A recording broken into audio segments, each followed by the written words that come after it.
Todo el día, sentados en el patio, en un banco, estaban los 4 hijos idiotas del matrimonio Mazzini-Ferraz. El patio era de tierra, cerrado al oeste por un cerco de ladrillos. El banco quedaba paralelo a él, a 5 metros, y allí permanecían inmóviles, fijos los ojos en los ladrillos. Cuando el sol se ocultaba tras el cerco al terminar el día, los idiotas tenían fiesta. La luz enceguecedora llamaba su atención al principio.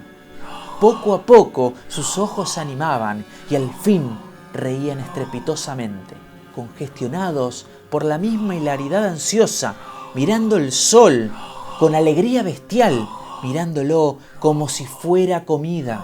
Otras veces, alineados en el banco, zumbaban horas enteras imitando al tranvía eléctrico. Los ruidos fuertes sacudían a sí mismos su inercia, y entonces corrían, mugiendo, mordiéndose la lengua alrededor del patio. Pero casi siempre estaban apagados, en un sombrío letargo de idiotismo.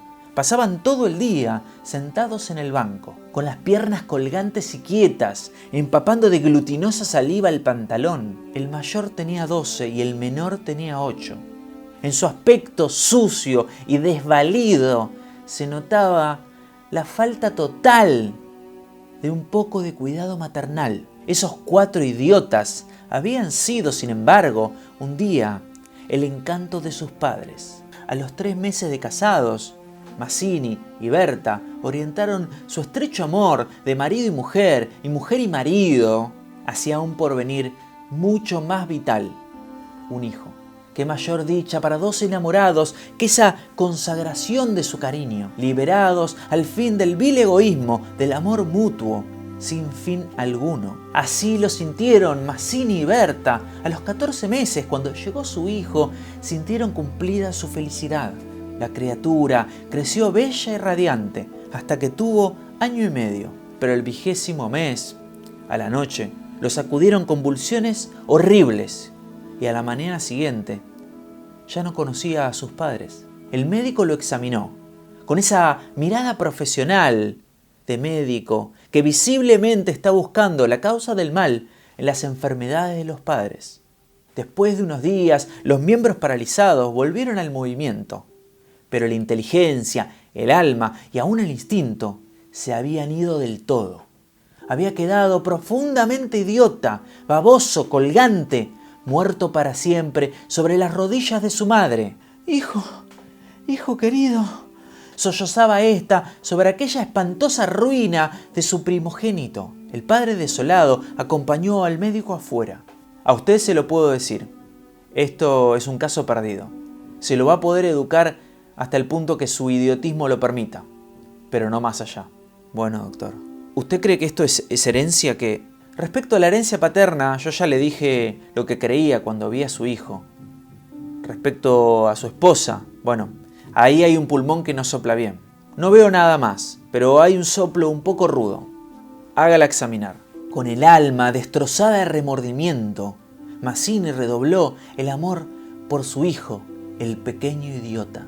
Tuvo asimismo que consolar a Berta, su esposa, herida en lo más profundo por el fracaso de su joven maternidad. Como es natural, el matrimonio puso todo su amor en la esperanza de un nuevo hijo.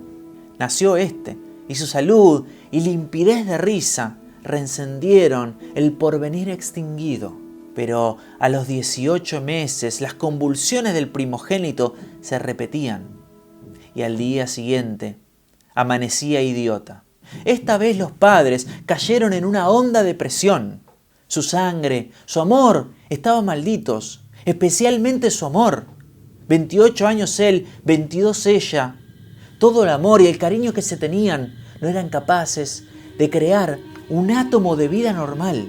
Ya no pedían ni belleza ni inteligencia como había sido con su primogénito. Pedían un hijo normal como el de todos. Del nuevo desastre brotaron nuevas llamaradas del dolorido amor. Un loco anhelo de redimir de una vez para todas la santidad de su ternura. Sobrevinieron mellizos y punto por punto repitióse el proceso de los mayores. Más por encima de su inmensa amargura le quedaba a Mazzini y Berta una honda compasión por sus 4 hijos. No sabían diglutir, cambiar de sitio ni sentarse. Y cuando al fin aprendieron a caminar, se chocaban contra todo por no saber distinguir los obstáculos. Cuando los lavaban, mugían hasta inyectarse de sangre el rostro. Animábanse solo al comer o cuando veían colores brillantes o con los truenos. Se reían entonces, echando la lengua fuera y ríos de baba en un frenesí bestial. Tenían en cambio la facultad de imitar cosas que veían, pero no se les podía pedir nada más. Con los mellizos parecía haber concluido la aterradora descendencia, pero pasados 3 años desearon ardientemente tener otro hijo, confiando en que el tiempo transcurrido había aplacado la fatalidad. Hasta ese momento cada cual había tomado para sí la parte que le correspondía de la miseria de sus hijos. Pero la desesperanza de redención de las 4 bestias que habían nacido de ellos echó hacia afuera esa necesidad imperiosa de culpar a los otros. Comenzaron por el cambio de pronombre. Tus hijos. Y como además del insulto había insidia, la atmósfera se cargaba. Me parece que podrías tener más limpios a los muchachos, ¿no? Berta continuó leyendo como si no lo hubiera escuchado. Es la primera vez que veo inquietarte por el estado de tus hijos. Mazzini volvió un poco la cara hacia ella con una sonrisa forzada. De nuestros hijos, me parece. Bueno, de nuestros hijos. ¿Te gusta así? Esta vez Mazzini se expresó claramente. Creo que no vas a decir que yo tenga la culpa, ¿no? Ah, no. Pero yo tampoco, supongo. No faltaba más. ¿Cómo? ¿No faltaba más? Que si alguien tiene la culpa, no soy yo. Eso es lo que te quería decir. ¿Se entiende? Su marido la miró un momento, con brutal deseo de insultarla. Esa fue la primer pelea y le sucedieron otras. Pero en las inevitables reconciliaciones, sus almas se unían en locura y arrebato por el amor de otro hijo. Y así nació una niña. Vivieron 2 años, angustiados, esperando cada momento un nuevo desastre. Nada acaeció. Sin embargo, los padres pusieron en ella toda su complacencia, que la niña aprovechaba y llevaba al extremo el mimo y la mala crianza. Si aún en el último tiempo Berta cuidaba de sus hijos, los idiotas, al nacer Bertita, se olvidó prácticamente de ellos. Su solo recuerdo la horrorizaba como algo atroz que lo hubieran obligado a cometer. A Mazzini, aunque en menor grado, le pasaba lo mismo.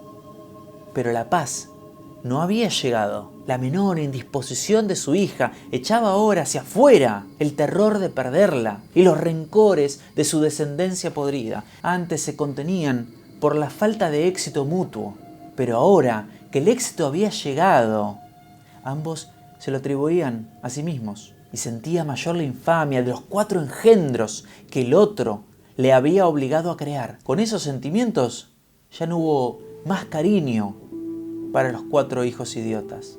La sirvienta los vestía, les daba de comer, los acostaba con visible brutalidad. No los bañaban casi nunca.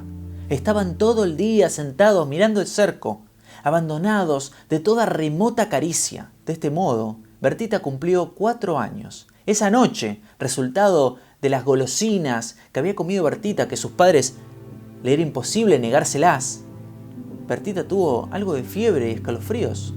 El temor de verla morir, o aún peor, de que quede idiota, reabrió la llaga. Pasaron 3 horas sin hablarse, y como solía suceder, los pasos de Mazzini le molestaban a la esposa. Oh, Dios mío, ¿no podés caminar más despacio? ¿Cuántas veces te lo tengo que decir? Perdón, se me olvidó, no lo hago a propósito. La verdad que no te creo tanto. Ni yo te hubiera creído tanto. Con ese pulmoncito que tenés, averiado, ¿eh? Mirá, no sé qué dijiste, pero prefiero cualquier cosa a tener un padre como el que tuviste vos. Mazzini se puso pálido. Ah, al fin, víbora, dijiste lo que querías. Víbora sí, pero por lo menos tuve padres sanos, no como el tuyo. Hubiera tenido hijos comunes, normales, si no fuera por vos. Porque esos cuatro idiotas son tuyos. Víbora de mierda, Preguntale al médico quién es el que tiene más culpa de la meningitis de tus hijos. Si mi padre o tu pulmón picado, víbora. Continuaron cada vez con mayor violencia, hasta que un grito de Bertita cerró instantáneamente sus bocas. A la mañana siguiente, la ligera indigestión de Bertita había desaparecido. Y como pasa con los matrimonios jóvenes que se amaron intensamente, llegó la reconciliación. Amaneció un espléndido día y Berta le pidió a la sirvienta que matara una gallina para comerla. Mientras tanto, afuera, los idiotas ya estaban sentados mirando el cerco. De modo que mientras la sirvienta degollaba al animal, desangrándolo con parsimonia, era una técnica que Berta había aprendido de su madre para que la carne quede súper tierna. La sirvienta creyó sentir una respiración tras ella. Volviéndose, vio a los 4 hijos idiotas, pegados uno a otro, viendo la operación. Rojo. Señora, los niños están en la cocina. Berta llegó corriendo, ella no quería que pisen la cocina. Y ni siquiera en esas horas de pleno perdón y felicidad reconquistada, porque Bertita estaba bien. Podía borrarse esa horrible visión de los monstruos, los idiotas en la cocina, porque naturalmente cuanto más amor sentía por su marido y su hija, más irritado era su humor con los idiotas. ¡Que salgan, María! ¡Échelos! ¡Échelos!, le digo. Las 4 bestias, brutalmente sacudidas y empujadas, fueron a dar a su banco. Después de almorzar, salieron todos. La sirvienta se fue a Buenos Aires y el matrimonio a pasear por las quintas. Al bajar el sol volvieron, pero Berta quería saludar a sus vecinas de enfrente. Mientras tanto, Bertita se escapó. Entretanto, los idiotas no se habían movido todo el día de su banco. Ahí miraban cómo el sol ya se había traspuesto tras el cerco. Estaba hundiéndose. Y ellos miraban más inertes que nunca la pared de ladrillos. De repente, algo se interpuso entre ellos y la pared de ladrillos. Algo que les llamó la atención. Era Bertita, que quería trepar la pared, ayudada por un banco y una garrafa. Los 4 idiotas, la mirada indiferente, veían cómo su hermanita lograba dominar pacientemente su equilibrio. En puntitas de pie llegó a alzarse sobre el cerco y comenzó a mirar para todos lados, tratando de con su pie subir un poco más. Pero la mirada de los idiotas se había animado. Una misma luz insistente estaba fija en sus pupilas. No apartaban los ojos de su hermana, mientras creciente sensación de gula bestial iba cambiando cada línea de sus rostros. Lentamente avanzaron hacia el cerco. Bertita, que había logrado alzarse y estaba por pasar al otro lado, sintió cómo la agarraron de la pierna. 8 ojos inertes se clavaron en los suyos y ella sintió mucho miedo. Gritó sacudiendo la pierna, pero fue atraída. Lloró imperiosamente, trató de agarrarse del borde, pero se sintió arrancada y cayó. Bertita no pudo gritar más. Uno de ellos le agarró el cuello, apartando los bucles como si fueran plumas. Y los otros la arrastraron de una pierna hasta la cocina, donde aquella mañana se había desangrado una gallina, segundo por segundo, hasta quitarle la vida. Mazzini, en la casa de enfrente, creyó oír la voz de su hija. Me parece que Bertita nos está llamando. La pareja prestó oídos inquietos, pero no escucharon nada más. Mientras Berta iba a dejar su sombrero, Mazzini avanzó hacia el patio. «Bertita, Bertita, Bertita».